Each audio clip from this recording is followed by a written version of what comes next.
just like that, the SEC are national champs in men's college basketball for the first time since 2012. Locked On SEC starts right now.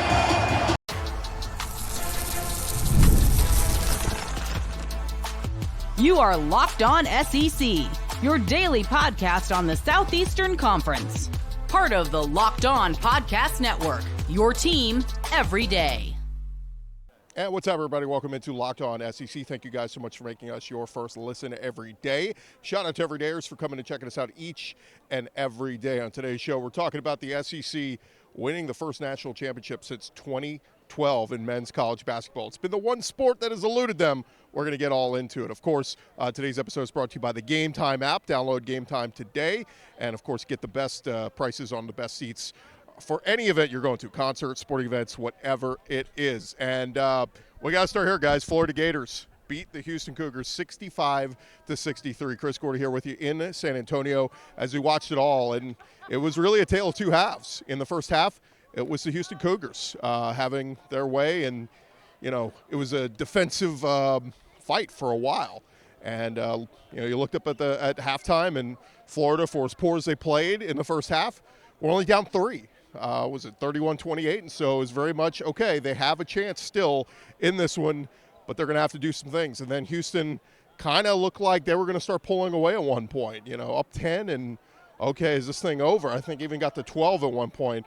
But Florida made the plays down the stretch. They forced Houston into bad possessions, turnovers, bad shots, and Florida Gators did what they needed to do. Of course, when you look around, it was you know, Will Richard who was carrying doing much of the legwork for the night. 5 of 10 from the field, 4 of 7 from three-point range, 8 rebounds for him, 2 assists, 2 steals, and a block. Will Richard kind of did a little bit of everything. You know, Alex Condon had 7 boards, had 4 steals, 12 points on the night. Elijah Martin, wasn't a great shooting night for him, but he had 7 points. And then off the bench, man, Denzel Aberdeen with 7 points. Thomas Haw had 5.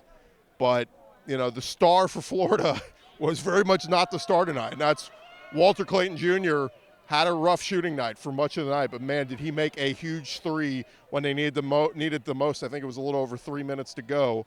You know, Walter Clayton Jr. comes up with the big 3 to tie the game. I want to say it was 60-57 and made it 60-60. And then down the stretch of the game, I mean, both teams didn't really make a ton of shots. There were a lot of free throws, and Florida made their free throws when they needed them most. But still, in the final seconds, you know, they missed one, and, you know, it's a 2-point game, 65-63, and Houston has the ball in the final seconds. And it looked like they, you know, originally wanted to get L.J. Cryer a shot, who had been, you know, he had a really nice night from the field for Houston, going 6 of 18. He did make 4 threes, had 19 points. But when it wasn't there, Emmanuel Sharp, their other big-time three-point shooter, you know, he looks to be open, and he pump fakes because he was under the rim and then cuts to his spot, gets to his spot, and here comes Walter Clayton Jr. trailing, going, oh, God, I got to get there. And Walter Clayton Jr. jumps through the air, and I guess Emmanuel Sharp thought he's going to block this shot, and he probably would have. But the question is, would Walter Clayton have fouled him? And if he'd have fouled him, and Emmanuel Sharp gets that shot off, you know, they're shooting free throws, and there's under 5 seconds at that point. So, you know, would have had a chance to at least, you know, perhaps tie it or even take a 1-point lead. Instead, Emmanuel Sharp does the pump fake and then realizes, oh, I went up for a shot. I can't touch the ball, you know, and so he kind of pulls his arms back, and then I want to say it was Alex Condon jumped on it in the final seconds, counted as a steal, and that was all she wrote. And what a job by Todd Golden. What a job by these Florida Gators, man. They overcame so much, you know, coming into this season with obviously the report that came out on Todd Golden back in November. And then, you know, this team, as the season went along, really started to emerge as one of the best teams in the SEC in a dominant conference that, you know, led by Auburn, who was the #1 team for much of the year. Alabama was right there. But Florida was right there and really establishing themselves. And obviously the big win over Auburn back in February really kind of started turning people's heads on this team going, oh, God, okay, Florida is a legit team. and then obviously beating Florida or Auburn in the Elite Eight or Final Four. Sorry, it's late. Beating them in the Final Four like they did the other night for a second time this year. Monster win and gave them the confidence. But this team is just, they never went away, right? I mean, when you talk about the UConn game, that was their, I thought that was going to be one of their biggest tests of the year. They persevered. They found a way to come out with the win. The Texas Tech game where you're down 10, dug deep, found a way to come away with the victory. And then tonight, a night where a lot didn't go your way, but you made the winning plays you needed to in those final minutes. Look, this place was, you're playing in San Antonio, 3 hours from Houston. A lot of Houston Cougar fans made this trip to San Antonio. I give Florida Gator fans credit. I mean, I thought at one point it kind of looked like 50-50. I was told maybe a little bit more 60-40 Houston, but the Florida Gator fans who were here were loud. There was no, country club and crackers crowd tonight. They brought it. They were loud. And, man, what an awesome atmosphere and what a win for the SEC. We saw Greg Sankey here a few minutes ago, high-fiving some folks and very happy. And like I said, it's been the one sport that's eluded the SEC in terms of championships. And so what a win for the Florida Gators. We're going to continue to talk more of it. We'll bring you the thoughts of our buddy Brandon Olson from Locked On Gators. I know he's got plenty of thoughts. And Chris Gordy here from San Antonio with Locked On SEC. Plenty more Locked On SEC coming your way right after this. Hey, but first I want to remind you guys about our friends over at the Game Time app. And look, there's nothing like the energy of a live game, much like the one here tonight, whether it's catching a last-minute Major League Baseball game or soaking in the excitement of an NBA game, or you're watching, the championship game in college. Finding great seats at a great price, it used to be a challenge until we found Game Time. And Game Time makes scoring last-minute tickets easier than ever. Prices actually drop as the event gets closer, and with their all-in pricing, you can see all the costs up front, no surprises at checkout. They've got last-minute deals, like we said, save up to 60% off buying last minute for sporting events, concerts, comedy, theater. Their seat view is going to give you some peace of mind before you buy, no surprise fees, and a lowest price guarantee you can book with total confidence. Take the guesswork out of buying tickets with Game Time. Download the Game Time app, create an account, use our code LOCKEDONCOLLEGE, get $20 off your first purchase. Terms apply. Again, that's code LOCKEDONCOLLEGE for $20 off. Download Game Time today. Last-minute tickets, lowest price, guaranteed. Continue on here from the site of the national championship. Joining us now, our buddy Chancellor Johnson, who's covered the Houston Cougars for much of this year and over the years, and you've seen them up close. Seeing what this Florida team did in those final minutes, I guess, what are your initial takeaways from what we saw transpire here tonight? You know what I was thinking, for starters, the fact that Walter Clayton Jr. in the first half, he was held scoreless and they were only down 3. And I thought that was an encouraging sign for the Florida Gators and their ability, to go down by double digits. And I actually thought that Houston had that game because we've seen what they've been able to do defensively all season long. Usually when they get up by double digits, they just don't give it away. And the fact that Florida kept on battling and they got back in it, they really it helped that Houston Cougars were in foul trouble. They were able to get to the free throw line. That certainly helped. The Walter Clayton Jr. helped kind of bring them to the finish line. And ultimately we've seen Houston come through late in ball games. It just didn't happen today. But Florida, it's the reason why they were a number 1 seed, and they showed that tonight, ending up as the best team in the nation. Excuse me. It was a wild game too. I talked about Walter Clayton didn't have his best shooting night, yet it's like he's done so much this year. He saved his best for last. He hits that huge 3. I think it was 60-57, and then we're suddenly tied at 60. That just kind of seemed to be the catalyst, and it was Florida's defense down the stretch that got this done. Yeah, absolutely. Houston's they've had some trouble and they've had close stretches throughout the season, and I think today it came back to bite them. But give credit to Florida what they were able to do defensively. Todd Golden, he went small in the second half, and that actually kind of helped shift things. And then once again, I think it really helped that they were able to get to the free throw line and come back on that. But going back to Walter Clayton Jr., just makes timely plays, right? And he's going to go down as one of the March Madness type legends. Think about what he did over the past couple of games. Ultimately, he caps things off with a nice performance against Houston. But before that, back-to-back 30-point games. I can see why the draft hype is starting to get rolling with him. That's what I was going to ask. How much do you think this run has really helped them? Because, I mean, Chancellor, they were talking a few weeks ago saying this guy, like, comparing him to Steph Curry because of his ability to control the game, hit big threes, and that sort of thing. And look, he's not Steph Curry, but certainly I think this has kind of changed some folks in the NBA circles' minds on, okay, this kid's pretty legit. Yeah, absolutely. I wouldn't go that far as Steph Curry. I think that was a little bit overblown. I also saw Wade Cunningham from a national correspondent, meaning Cade Cunningham, but I don't see either of those. But the guy is extremely, extremely talented. Obviously, his ability to score the ball, scored at all three different levels. And to me, if I'm a scout, I'm watching what he did against the #1 defense in the country, in the Houston Cougars, and hunting different matchups. And they have so many talented wings defensively for Houston, and really in the second half, he was able to adjust. And that's what you want to see, even when things don't go your way earlier on. Mentally, how are you? How are you able to stay in the game? And at the end of the day, can you hit big shots late? And we saw that once again tonight. Last thing for you, the SEC kind of proved that, they were the best conference all year long. Putting an exclamation on it, winning it all, kind of solidify that for you? I think that's fair to say. Look at Auburn, Alabama. A number of teams that have really impressed throughout this season, and shoot, Auburn was worthy of a national championship as well. Alabama, they went far. Tennessee, they got thumped by Houston, but I don't think that's indicative of who they are. And so, I thought the Big 12, they hung in there as well as one of the top conferences, but ultimately we saw who's cutting out the nets tonight, and that was another SEC team. It's going to be a lot of fun to see what happens next year. Certainly a lot of these teams and a lot of these players, they're coming back next year for Houston, for Florida. I mean, we could have a rematch next year. Who knows? We'll see. Chancellor, always good to catch up, man. Thanks for the time. No problem. Thanks for having me. All right, more Locked On SEC coming your way right after this.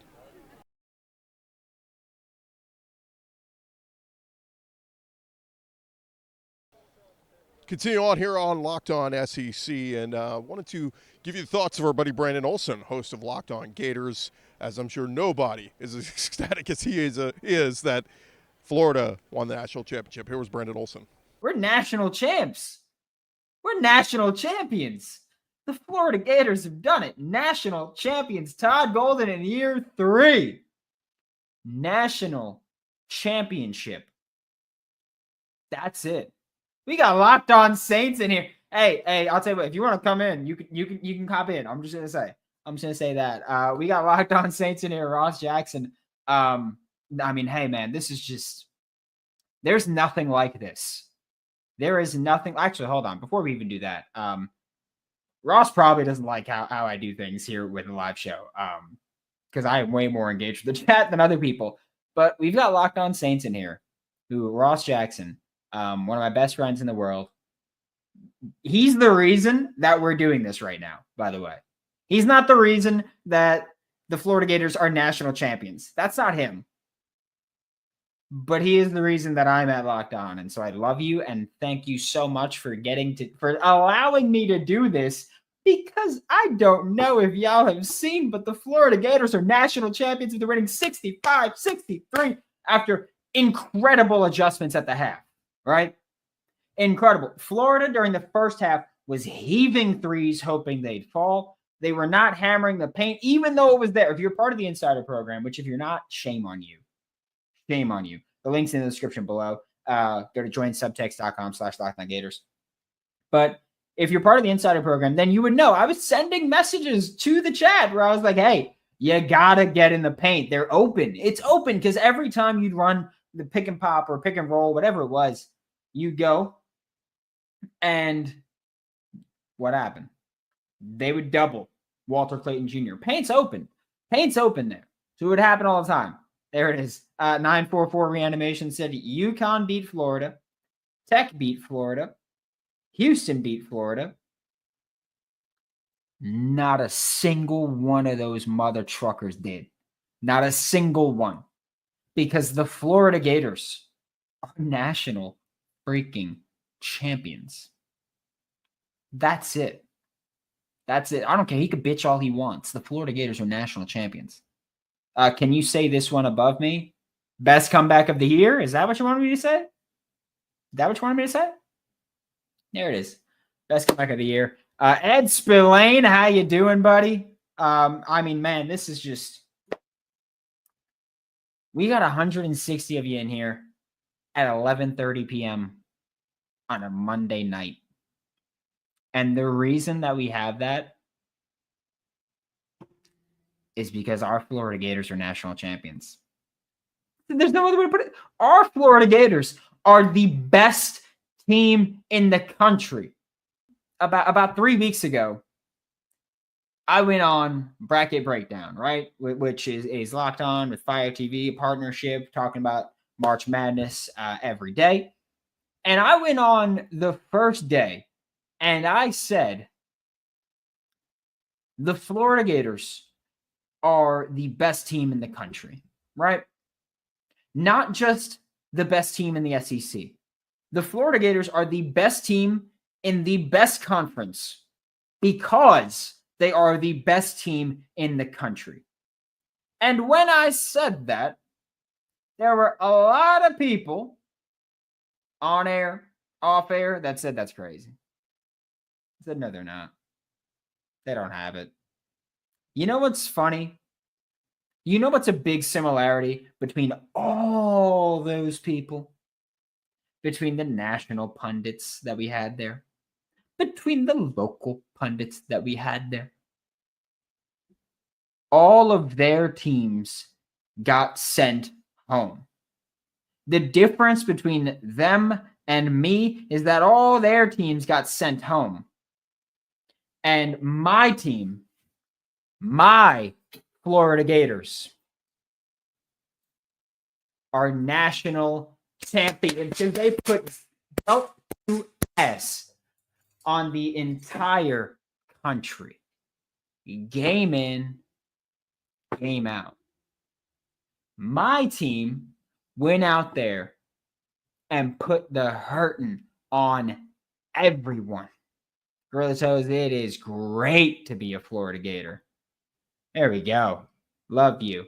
Locked On Big 12 said ref show. Hey, Drake. You ain't wrong. You ain't wrong, Drake. You ain't wrong. But you were wrong. I didn't even watch it, but I know damn well that you were picking Houston. I do. Doesn't matter. You can be wrong all you want. You also thought Big 12 was great in football. Crazy. Florida Gators are national champions. Drake knows I love him. It's fine. Florida Gators are national champions. That's it. Micah Hanlogden burned a red shirt. That's the thing. Alex Condon hurt his ankle. And Micah Hanlogden burned his red shirt in order to be able to play his last year of eligibility. Burned it in order to be able to play for a national championship. And my God, did he do it. That again, our buddy Brandon Olson, Locked On Gators. Look, it's a big night for the SEC, getting back in the win column, getting to win a national championship in men's college basketball. We talked about it. SEC's dominated in every sport out there. Obviously, a 2-year drought now in college football, the biggest one, the one that matters most. But think about all the other sports. College baseball, they've won multiple titles here the last 10, 20 years, dominating in that sport. Track and field, cross country, men's tennis, women's tennis, all these different sports. The SEC dominates it. Women's college basketball, LSU won a couple years ago. Dawn Staley and South Carolina have won a ton. This one is the one that has evaded the SEC. It wasn't since John Calipari in Kentucky in 2012, Anthony Davis, that they won the national championship in 2012. Calipari gets back there in 2014 with the Harrison twins, but they lose to UConn. So it's been 11 years since the SEC had played for a national championship, but 13 years since they won a national championship. And now Todd Golden and the Florida Gators get the SEC back in the win column when it comes to winning a national championship in men's college basketball. Look, the way the SEC played out this year, and with all the coaches that they've got, we're going to see Sean Miller at Texas, obviously, going to make things more difficult. We'll see what happens with the rest of the SEC and all the other coaches, but Auburn's going to be back. Tennessee's going to be back. Alabama and Nate Oates are going to be back. A lot of these big dogs are going to be back. And then who takes that next step? Is it Chris Jans in Mississippi State? Is it Dennis Gates in Mizzou? Is it, look at South Carolina, what they just did through the portal. LSU killing it in the portal with Matt McMahon. So even the two teams who missed the tournament this year in LSU, South Carolina, if they're improved next year, who knows what could happen? Does somebody else take a step back? Porter Moser and Oklahoma. Again, Texas with Sean Miller. What happens with them? So, Texas A&M's got a new coach. Buzz Williams leaving. So there's a lot up in the air, but we'll see certainly what happens with the SEC and men's college basketball in 2026 or 25-26 season. But that's going to do it for me, Chris Gordy, here from San Antonio. Appreciate you guys for making Locked On SEC your first listen every day. Remember to subscribe and check us out. And hey, for your second listen, you can check out our Locked On NFL draft coverage. We got full coverage for you, getting you guys ready, counting down to the start or the NFL draft coming up at the end of the month, and getting you all up to date with the latest prospects and buzz and trade rumors and all that kind of stuff. Locked On NFL Draft. I'm Chris Gordy from San Antonio. This has been Locked On SEC. Talk to you guys tomorrow.